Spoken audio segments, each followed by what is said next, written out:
sa oras na ito ay pinamalitas po natin sa pong series na topic about the ingredients of our faith. Ingredients of our faith. Ang ating pong pananampalataya ay nagsisimula, nag-develop po ito, nabuo po ito sa pakikinig at pakikinig ng salita ng Diyos. Amen? Sabi ng Romans chapter 1 verse 17, faith comes through hearing and hearing by the word of God. Dahil po natin nang narinig ang salita ng Panginoon, ang sabi mo ng salita ng Panginoon, walang ibang pangalan sa silong ng langit na sukat ikaligtas, maliban sa pangalan ng Panginoong Hesus, kapagkat dahil na lamang ang pag-ibig ng Diyos sa lipunan, ibinigay ng Panginoong Diyos sa kanyang buktong na anak, ang Panginoong Hesus upang sino mo sa kanyang sumampalataya, ay di na mapahaba, kundi magkaroon ng buhay na walang hanggan. Ang sabi ng Panginoon, John 14:6, ako ang daan, ang katotohanan at ang buhay. Walang kapaloon sa Ama kung hindi sa pamagitan ko. John chapter 1 verse 12, ang sino man sa kanya tumanggap ay bibigyan ng karapatan ng maging anak ng Diyos. Ephesians chapter 2 verse 89, sa biyaya tayo naligtas sa pamagitan ng ating pananampalataya, at ito ay hindi sa pamagitan ng ating sariling mga gawa upang ang sino man ay huwag magmalaki sa Diyos. Dahil ko natin ang mga salitang iyan ng Diyos na tayo po ay nanampalataya sa Panginoon. At sabi po ng 1 John 5:11-13, maaari po nating malaman kahit sa oras na ito kung bigla bang dumating ang Panginoon o kung bigla bang tayo buhayin ng Panginoon, tayo ba isa sa Panginoon. Ang sabi po ng 1 John 5:11-13, sinusulat ko sa inyo ang mga bagay nito upang malaman ninyo na kayong nananampalataya sa anak ng Diyos ay mayroong buhay na walang hanggan. Subalit, wala nito ang hindi kinaroroonan ng anak ng Diyos.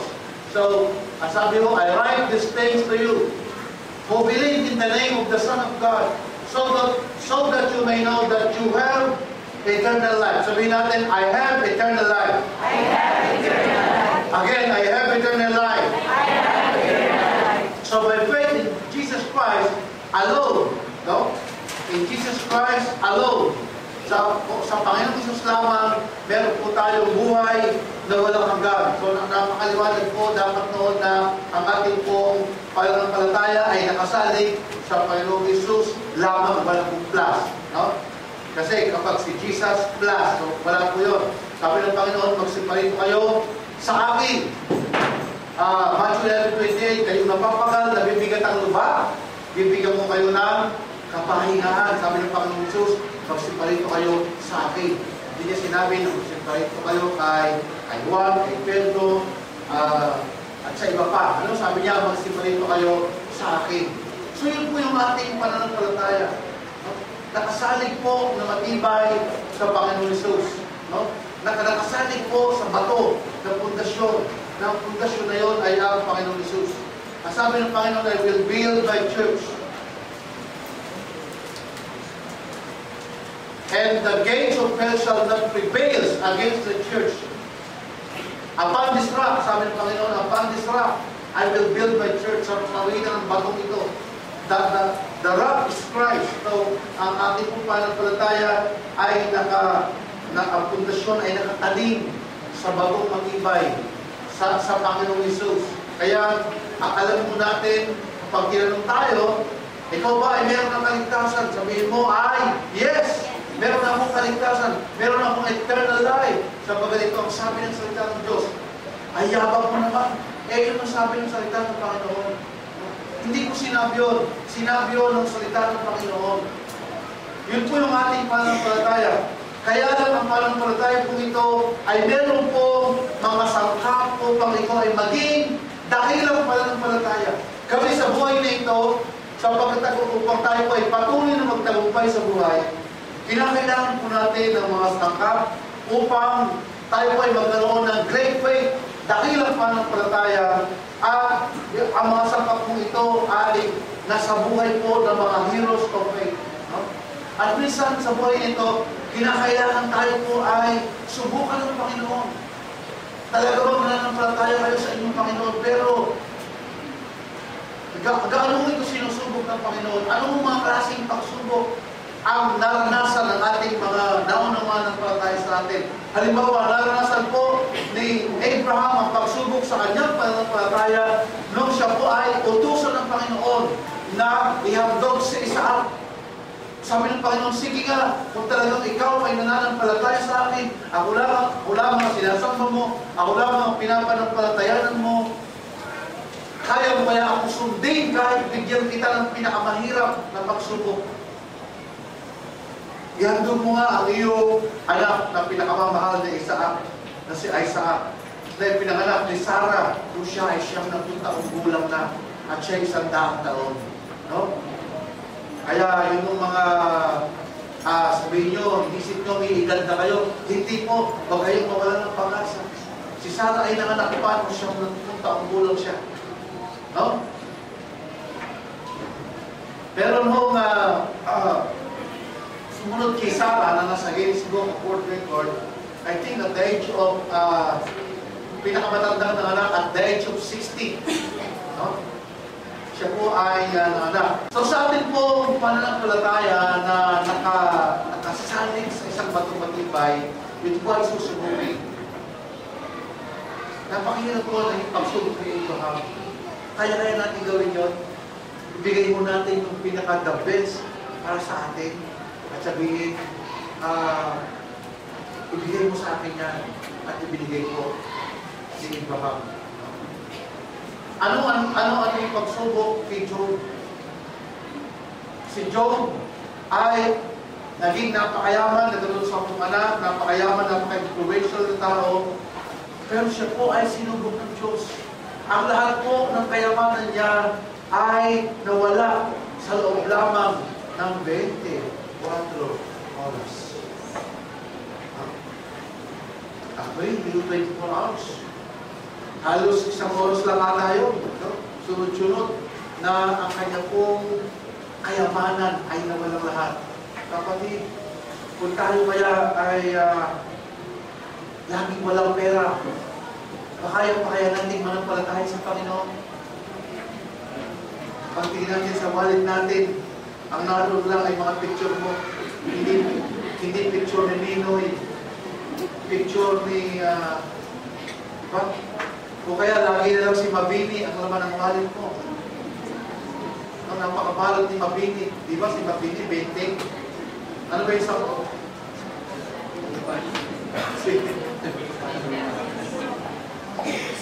o kaya lagi na lang laman ng wallet mo ay si Usersa. Sinusubo ka ng Panginoon. Kaya manampalataya. So si Job, nakaya ko niyang manampalataya mula sa napakayaman niya hanggang sa naging zero balance po siya. No? Sabi niya, hindi bale, meron pa naman ako 10 anak at saka 1 asawa. Kaso namatay ko yung 10 niyang anak. Ganun po siya tinis ng Panginoon. At iniwan siya ng kanyang asawa.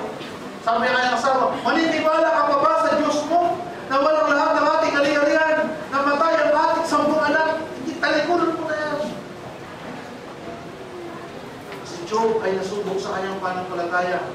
Sabi ko niya, hubad akong lumabas sa sinapupunan ng aking ina. Ang Diyos ang nagbibigay, ang Diyos din ang nag-alis, purihin ang Panginoon. Nasubukan po ang kanyang pananampalataya. Hindi ko ganun na lang, mawala ng mahal sa buhay. Napakalungkot po doon. At iwan ka ng asawa. Di ba? At iwan ka ng lahat ng dati mong kaibigan. 3 na lang yung bumalik. Nakikipag-debate pa sa kanya. At paano kung tayo ay magkasakit, at tayo ay nakaratay sa banig ng karamdaman, makukuha pa ba natin manampalataya sa Panginoon? So si Job ay nagkaroon po ng piksa mula ulo hanggang talampakan. Pero hindi po siya bumitaw sa kanyang pananampalataya. Si Moses ay sinubukan mo ng Panginoon kung paano nagreklamo yung kanyang pinamumunuan at kung paano ginabol sila ng mga Egyptian, di ba? At ang Egyptians ay nasa likod, magubat ang kanan, magubat ang kaliwa wala sila puntahan, at ang nasa kanilang harapan ay dagat. At siya po ay buo pusong sumunod sa sabihin ng Panginoon, be still, you know that I am God. Ito mo lang yung tungkod sa dagat. At ang dagat ay ay makahati sa dalawa. Makahati at dadaan ng aking mga anak. So, nasubukan po si Joshua ay sinubok ng Panginoon kung paano po umikot sila. Sabi ng Lord, mag-submit ka sa akin kung talaga nanampalataya na ikutan yung ang Jericho ng 7 beses. At sa 6 na araw ay walang magsasalita. Eh siyempre marami silang kasamang kababaihan. Eh yung mga isang araw na isang nanay hindi magsalita sa kanyang bahay. Napakahirap nun. Diba? Sino dito ang nanay na maghapon, hindi talaga siya nagsalita. Kaya pumano ng Lord, 6 na araw, walang magsasalita, kahit bulong. So lahat ng mga nanay, ikot na ikot. Sa mga itong araw, saka kayo sumigaw ng malakas, so naipon ho yung kanilang mga nanay, subukan yung 6 na araw na yung mga pagdadakdak nyo, huwag yung salitain. Sa papito, siguro, grabe yun, no? Napakalakas nun, Kaya daw gumuho ang walls of Jericho sa dami ng nanay na kasama ni Joshua. So, sumunod po si Joshua.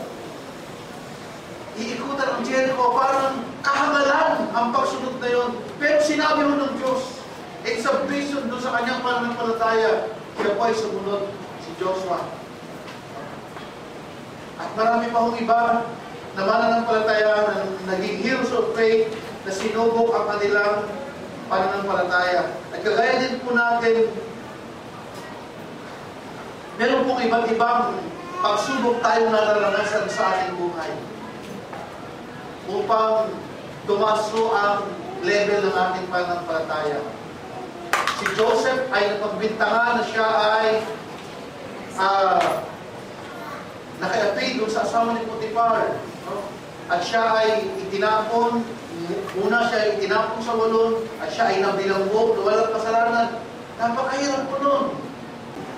Ng mga pulis at dalhin sa presinto at mag-piano doon sa City Hall 20 years ago. Kasi napagbintangan po ako na nagnakaw ng microscope na bagong-bago na dalawa. Pero alam ko, bagamat hindi pa umananampalataya sa Panginoon, alam ko na mayroong Diyos at sa puso ko na parang kilala ko na rin siya. Sabi ko, kahit po tayo ay mag-usap sa harap ng Diyos, wala po akong kasalanan. Sabi ko, huwag mong idami ang Diyos dito. Pero pag ikaw talaga ay walang kasalanan, mas malakas ang loob mo, amin ba? Pero ang pinakamahirap ko ay maglubid ng buhangin. Nakaranasan siya na upang maglubid ng buhangin. Yun daw po, nagsisinungaling, naglulubid ka ng buhangin. Nakakita naman ba kayo nakatrentas ng buhangin? Wala pa, di ba? Nalagay mo muna ng espalto yun, ng alkitran, bago mo magkalentas yun. Kaya po yun ang tawag sa ikaw ay sinungaling, naglulubid ka ng buhangin. Ang hirap po. Mahuhuli ka talaga kapag ka nagsisinungaling ka. Kasi gagawa-gawa ka ng hindi totoo. At si Joseph, naranasan po niya na mabilanggo na walang kasalanan. Yun o isang pagsubok sa kanya. Pero nanatili mo siyang matapat sa Panginoon, nanatili mo siyang matapat at matatalo sa kanyang pananampalataya. Alam mo, iba't iba ang naranasan natin.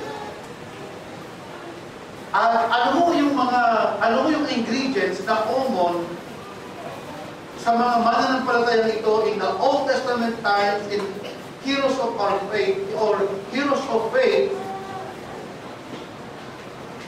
na sa kanila pong testimony, in Hebrews chapter 11, ano mo ang meron sila na dapat po natin na nasangkap na dapat po natin idagdag sa ating pananampalataya. Number 1, yun po kanilang submission to the authority. Submission and obedience. Number 1 ingredients, we must have a thorough understanding of submission and authority. Dapat alam po natin yung otoridad at alam po natin yung submission. Ang sabi ho ng Matthew chapter 8 verse 9 to 10. Meron po isang senturyon na nakaharap ang Panginoon noong kanyang kapanahunan. Alam niya po, anak ay may sakit. Alam, sabi niya, Panginoon, bago itong word na ito, sabi niya, Panginoon, pagalingin mo, alam ko, nananampalataya ako sa iyo na ang aking anak ay gagaling. Sabi ng Lord, okay, pupunta ko sa bahay mo. Sabi ng tao ito, hindi na. Sabihin mo lang ang salita at gagaling ang aking anak. Yun ang aking pananampalataya sa iyo. Ayun ang dahilan niya. Sabi niya, let him go. For I myself, I am a man under authority, with soldiers under me. I tell this one, go, and he goes. And that one come, and he comes. I say to my servant, do this, and he does it. When Jesus heard this, he was astonished and said to those following him, I tell you the truth, I have not found anyone in Israel with such great faith. Kasi, ang sabi noong senturyon na yun, kapag sinabi ko sa aking alipin, pumunta ka doon, pupunta siya. Pag sinabi ko, halika, lumalapit siya. So, Panginoon, ganun din ang iyong salita. Kapag sinabi mo, Panginoon, na magalingan ako, nananampalataya ko, magalingan ako. Kaya namangha ang Panginoon. He was astonished. Namangha siya. No? Kasi alam mo niya ang ibig sabihin ng authority. Noong submission to authority. At diniscuss po dito yung authority. Yung otoridad ng salita ng Diyos at kung sino ang Panginoon sa kanyang buhay.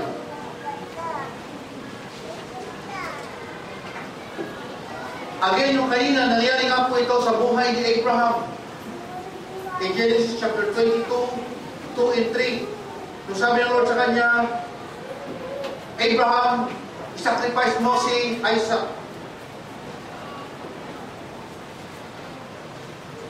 So si Isaac, si Abraham ay sumunod, no? Nag-submit siya sa authority ng Panginoon.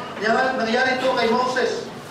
Moses' obedience and submission to God's authority when told to stretch the rod out over the Red Sea. No? Nag-obey lang siya. Nangyari din po ito kay Naaman in 2 Kings chapter 5 verse 9 to 19.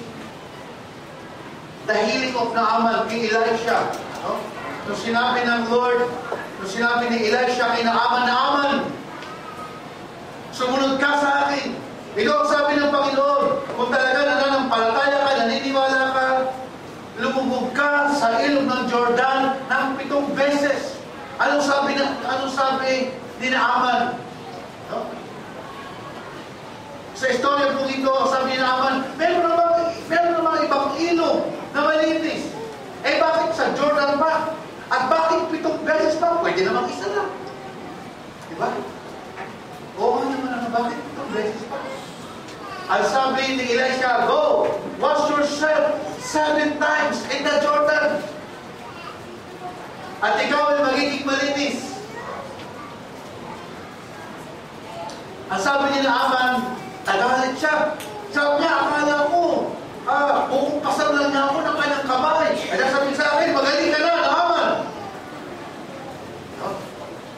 Pero hindi ko ganun. Pero si Naaman napilitan din at sabi niya, okay na kailangan kong sumunod at lumubog sa Jordan River ng 7 beses, gagawin ko. Alam niyo po, isa ko sa pangarap ko din makarating ng Jordan River. Sino gusto makarating doon? Huwag ko kayo mga sa millennium, makakarating tayo lahat doon. Doon sa 1,000 years. Kasi wala namang pamasahe. Iisipin mo lang nandun ka na. Amen? Yun naman yung ating faith. Amen? Diba? Kasi ikaw ay maglalagos na sa pader. Maglalakad ka na sa tubig para si Jesus. So tatakbo na lang tayo sa dagat, papuntang Israel. Pero siyempre, habang buhay pa tayo, minsan may mga pangarap pa rin tayo, no? Isa yan sa pangarap ko na makarating ng Israel. Madali na naman, pera lang mo ang katapat mo, eh. Ano pa tayo na bigyan tayo naman ng mamasahe, makarating tayo ng Israel, at magkakabaptize tayo sa Jordan River. Wow. Kasi doon mo binaptize ang Panginoon eh, Jordan River. So sinaaman po dito, ay nung una hindi sumunod. Pero sabi niya, okay, sige, susunod ako. At dahil po doon sa kanyang pagsunod, in submission to the authority, siya po ay lumugog ng 7 beses. At siya po, ang kanyang balat ay naging, sabi ng description ng Bible, ang kanyang flesh ay na-restore na parang became clean like that of a young boy. Wow! No? Yung sinaaman ng 50s na yun. No? 50s. Tapos nung siya ay madami, may ketong siya. But pag lubog niya ng 7 times, nakita niya kanyang balat. No? Wow! Naging parang ano? Sino bang naging parang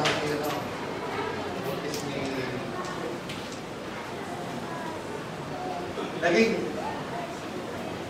pag-aw niyang gano'n, napansin niya ang kaya, wow! Hawig na siya ni Coco Martin. Sa kanyang puting. Wow.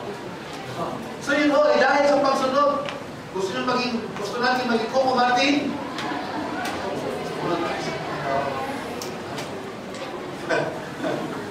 Sino ba katambal ni Coco Martin sa mga babae naman?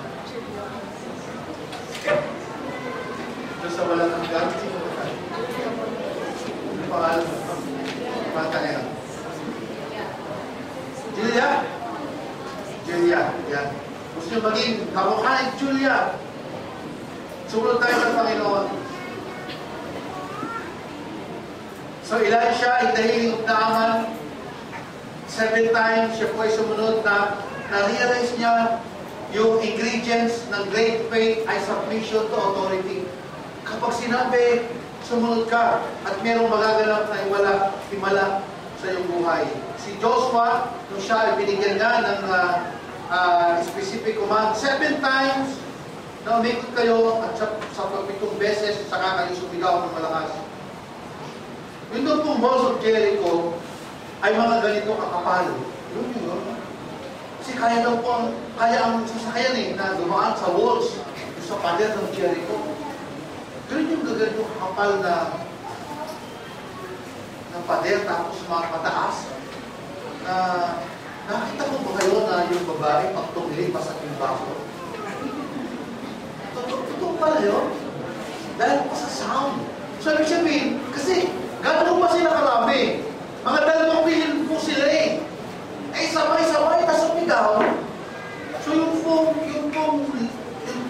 ay, siyempre, by the miracle of God, is submission, obedience, submission to authority. Nalasan po ito ni Peter, Peter and John, sila po ay mga batikang manging isda, di ba? Overnight! Sila ng isda ng overnight. Alam mo, nakakatamad talaga ko, yung matagal ka na ng isda, wala ka nakakuli. Naranasan ko po yun di ba? Kasi pag wala kami ulam, punta kami sa baba namin, ilog ko yun, yung may dalang kang bulate. Bulate ko pang tayo doon nalagyan mo sa ano. Tapos, ang hirap talaga kasi minsan talaga, yung nakuhulugan mo naman, wala talaga isda sa ilalim, hindi mo makita ilalim. Gulong mo, ilalagay mo yung pahay mo, wala palang isda doon. Natulog ng gulong. Nakikiramdam ka. Wala namang isda doon. Kaya pala wala kang mahuhuli, kaya lilipat ka. Tapos sila Peter, naranasan po nila, magdamag sila ng isda, wala silang nakuha, di ba? At sabi ng Lord Peter, nung malapit na sila sa pampang, ihagis mo sa bandang kanan, ang lambat mo. Parang, grabe naman yung malapit na sa pampang, dito pa kaya makaisda? Parang, pwede magreklamo si Peter, Lord, ako, matagal na ako makikisda. At magdamag kami ng isda, kita mo yung ano namin? Puyat na puyat kami, kita mo mata namin, Lord. Nangangalumata lang kami. Tapos sasabihin mo, ihahagis namin dito sa, malapit na kami sa Pampang. Sa bandang kanan, ihagis namin at pista. So, hindi siya nagreklamo. Dahil meron po siyang faith, meron siyang submission sa kanyang Lord, doon sa authority, inihagis niya, at ang sabi ng Bible ay halos nawasak yung net sa dami ng isda. So, ibig sabihin, once yung pong ating faith, kapag ito ay sinamahan talaga natin ng pagsunod, meron pong miracle na pwedeng maganap. Amen? At minsan mo, yung mga ipinapagawa ng Lord sa atin, para ang hirap mong isipin na totoo. Halimbawa po yung diniscuss natin, pero nung Sunday, kasi nung Sunday, ang message ni yung bisita natin, di ba, ay about claiming, no? Lord Joseph, no? Sino nag-pray na ngayon ng gano'n? Lord, sinabi mo sa iyong salita, ito. Lord Joseph. But, bago ko yung message na yun, nag-topic ko tayo ng tithe offering. Nakakatuwa ako kanina, may lumapit sa akin, bago umatin sabi, Pastor, ginawa ko yung tithe offering na tinuro ko. Buong puso kong ginawa. Sabi niya, dalawang kamay, sabi niya, gano'n. So, kung tutusin po, ang hirap, parang hindi mo pwedeng paniwalaan. Pero dahil sinabi mo ng Panginoon sa kanyang salita, tandaan po natin, siya po ay ating Savior. Tama, meron tayong kaligtasan, meron tayong assurance of salvation, pero siya mo ay Lord natin. Amen? At pag siya mo ay Lord, doon mo yung submission sa authority. Kung ano mo nasa salita ng Panginoon na sinabi niya, general word, specific, susundin po natin yun. At yun po yung magiging daan kapag sumusunod na po tayo sa Panginoon, doon sa mga terms, guidance, procedures in the Bible, kasi in general yun sa Bible eh. But may mga pagkakataon po sa ating buhay na hindi po natin na wala po tayo mababasa sa Bible. Ano mo yun? Halimbawa, ibibenta ba natin ang ating bahay o hindi? Lilipat ba tayo ng probinsya? Ibibenta natin ang bahay natin? O kaya baliktad. Ibibenta ba natin ang ating bahay sa probinsya? Lilipat na tayo pamilya sa Maynila. So wala ko sa Bible, makikita ka. Saan ko sa Bible lilipat na tayo sa Maynila? So, yun mo yung makikinig ka sa specific instruction ng Panginoon. Dahil pag ikaw ay nagkamali, parang butones yan. Suot mo din naman, kaya lang, di ba? Yung sa polo, mali eh. Binutones mo mula dito hanggang dito. So, ang pangit tingnan, nakaganon yung ano. Kaya nakasuot din naman. Parang ganun din yung buhay mo. Tumatakbo din naman, kaya lang mali. Kaya ang dami ng struggle. Merong nai-stress ka sa buhay kasi mali pala. Mali pala yung takbo ng buhay mo. So, pag ganun po, mga specific instruction yun na kailangan mo marinig sa Panginoon. Number 2, halimbawa, punta ng abroad sa ibang bansa. So, itatanong mo sa Panginoon yun Lord, sabi ng Panginoon kasi, ang naririnig ng aking mga tupa, ang aking tinig. No? Tayo ay mga tupa ng Panginoon, naririnig natin ng doon po sa ating, siyempre sa kaisipan po, dadating yun, sa ating puso, pag-process mo, Lord, ako ba'y mag-abroad?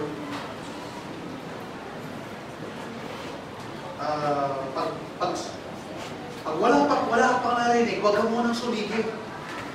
Kapag malinaw na sinabi ng Lord, anak, sige, pupunta ka sa ibang bansa. Saka ka pa lang siguro suligid. Kasi wala sa Bible nga yun eh.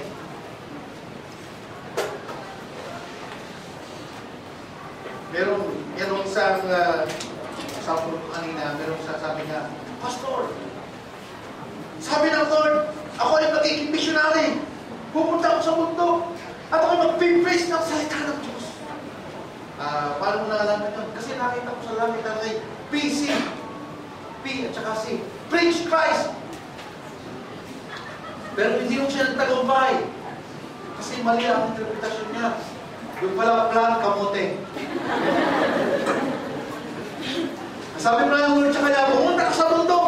Magtalim ka ng kamote. At suportahan mo ang gawain ko ng Panginoon. At magtatagumpay ka. So, kaya lang, mali yung kanyang interpretasyon. Sinabi ng Lord sa kanya. Nag-obey siya, mali naman yung obedience niya. No? Kaya, plan, kamote. So, kaya bawat mga abbreviation dapat ay nililinaw natin sa Lord. Lord, ano ang ibig sabihin nito? No?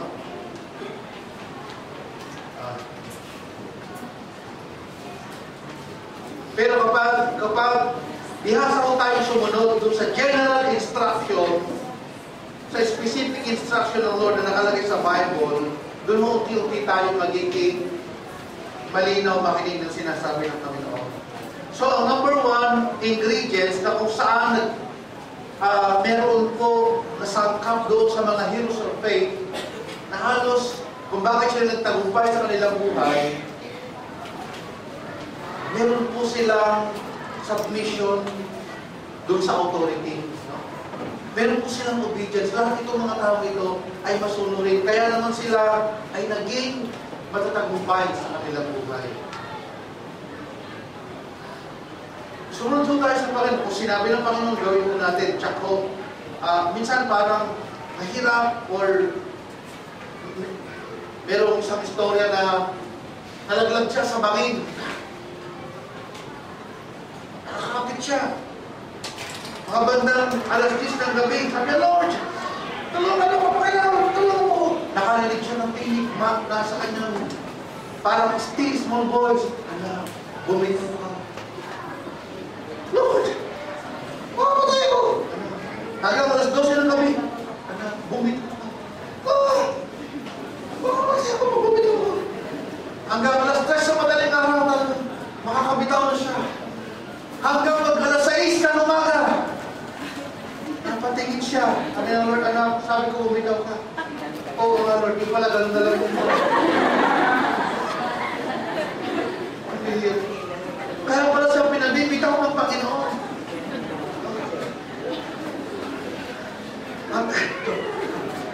Halos namatay siya sa pagod, sa pawis, sa hirap. Yung pala, ganun lang yung bawang sa kanya. Kasi di ba, may mga bangin na gano'n, mababa lang, hindi ba? Napakamisang ang gano'n eh. Wala, gano'n lang oh. Kaya mo, may mga time mo na pinabibitawan ng Panginoon sa atin. Diba parang yung unggoy, kaya nahuhuli pala. Ang story sa unggoy yun. Yung buko. Diba? Hindi ko naman nakakita yun eh. Pero yung mga taga-Leyte, alam nila yun eh. O paano mahuli ng unggoy. O kung sila ng buko, tapos bubutasan ng maliit, yung unggoy pala, ilalagay doon yung kamay. Hindi na makaalis. Kumbaga, hawak-hawak naman ng unggoy yung ano sa loob. So ayaw bitawan. Pagtakbo ng unggoy, huli na niya. Kasi ayaw bitawan yung loob, yung buko sa loob. So may mga bagay po, minsan sabi lang, ang instruction lang ng Lord sa akin, anak, bitawan mo. Pag binitawan mo yan, i-multiply ko yan. Amen? Kaya lang ayaw natin sumunod. Eh Lord, mahirap, Panginoon, mahirap. So, ang first ingredients po ay submission, obedience, submission, authority. The second ingredient in Matthew chapter 8, verse 1 to 3, we must worship the Lord with reverence. So, makikita ko natin doon sa mga heroes of faith, sila po ay mga man of worship with reverence. Talagang iginalang niya nila kung paano sambahin ang Panginoon sa kanilang buhay. Basahin din po natin ang Matthew chapter 8, verse 1 to 3.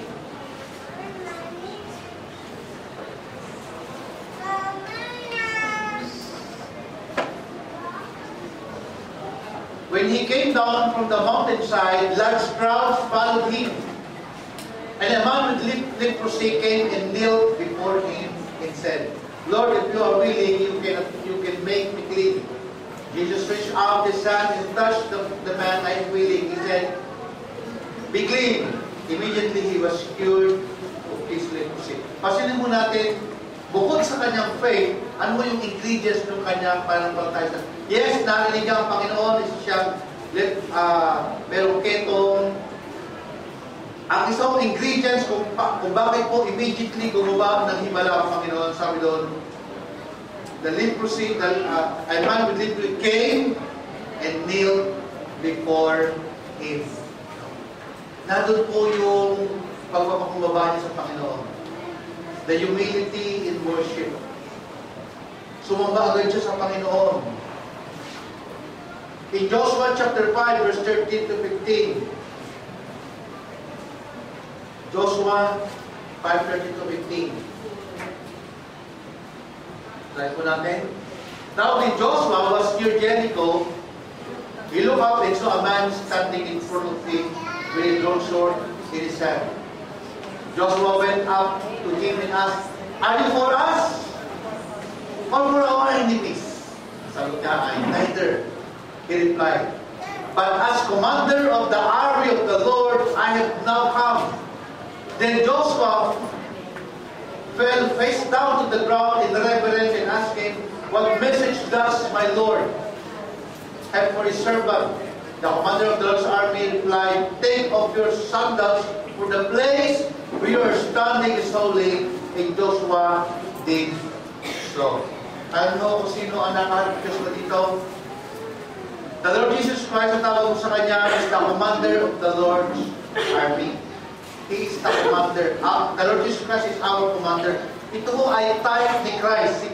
Ang Panginoong Jesus mismo ay nakaharap dito ni Joshua. So, ginawa ni Joshua, at ang sabi kasi sa Bible, sabi doon, kung nasa ang Espiritu ng Panginoon, ay yung place ay holy. No? Ang place ay holy. Kaya sabi ng Lord sa kanya, take off your sandals, for the place where you are standing is holy. At si Joshua ay ginawa ito ni Joshua. No? So, dito, then Joshua, sa bandang ikasabi doon, then Joshua, nung makaharap ng Panginoon, then Joshua fell face down to the ground. No? Ganun po ang worship eh. Sila ay, dumadapa sa lupa. Ang number 2 ingredients ng great faith ay humility in worship. No? Or kababaang loob ng isang tao. Ito po yung common sa kanila. No? Doon sa mga heroes of faith. Sila ay mga humble man at siguro yung kanilang humility ay nakuha nila sa kanilang pag-worship sa Panginoon. Humility in worship. We must worship the Lord with reverence.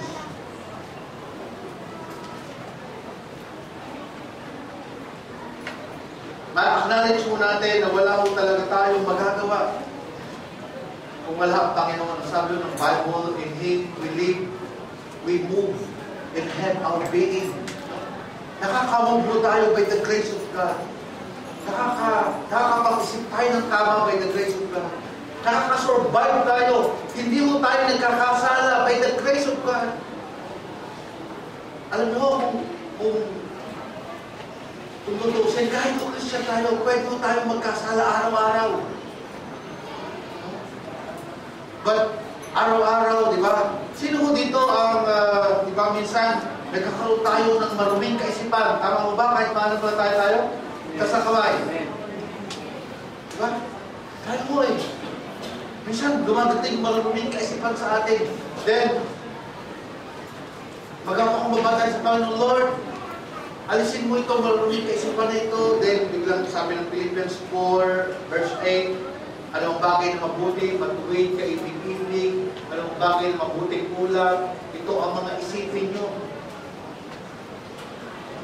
Kaya minsan kapag may mga pangit na bagay na, halimbawa, pag wala kang pera, di mag-iisip ka, halimbawa, makakaisip mo siya masama. Sa isip mo pala, parang, ikaw ay nasa isang bangko. Ang kapal-kapal mo, yung milyon-milyon mo. At nakuha mo siya na walang nakakakita.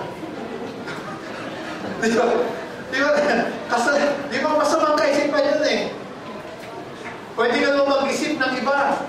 Isipin mo na lang na, magtitinda ko ng pandiko ko, piso isa. At may bibili sa akin, ang tubo ko dito ay, halimbawa, piso isa. May bibili sa akin ay 1 milyong tao. Magkano ang tubo mo doon? 1 milyon. Nakabenta ka ng 1 milyong pandiko ko. Kumita ka ng 1 milyon. Tama? So, mabuting kaisipan yan. Yan ay totoo. Pwede ba mangyari yan? Pwede. Sa loob ng 100 taon, pwede ka makabenta ng 1 milyon. Ay, di ba? 10 taon lang pwede yun. Kaya nga mayayaman yung may bakery. Diba? Kaya kung mayayaman yung mga may bakery, diba? Magiging bilyonaryo sila. 3 kotsahin na malalapad ang kalamansiyan sa Mindoro. Nado na lahat. Kinakainitan sila dahil may mga lupa sila. Nagpunta pa ng Metro Manila. Nagpunta pa ng bakery. Bakit nagpunta pa kayo? Nakapagsiksika pa kayo dito sa Metro Manila. Kasi yung kalamansi,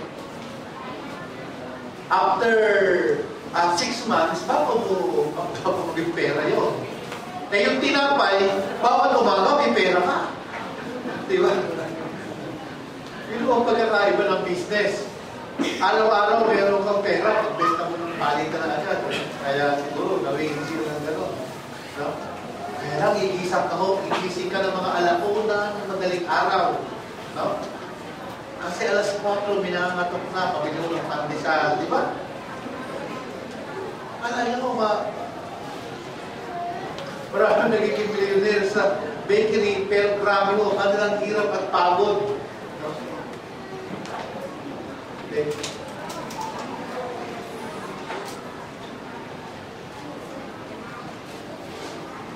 So, sa halip mo na kapag nag-isip tayo ng nakakaisip tayo ng sama, binibigay mo ng ano yun eh. Para man po yan yung ibon.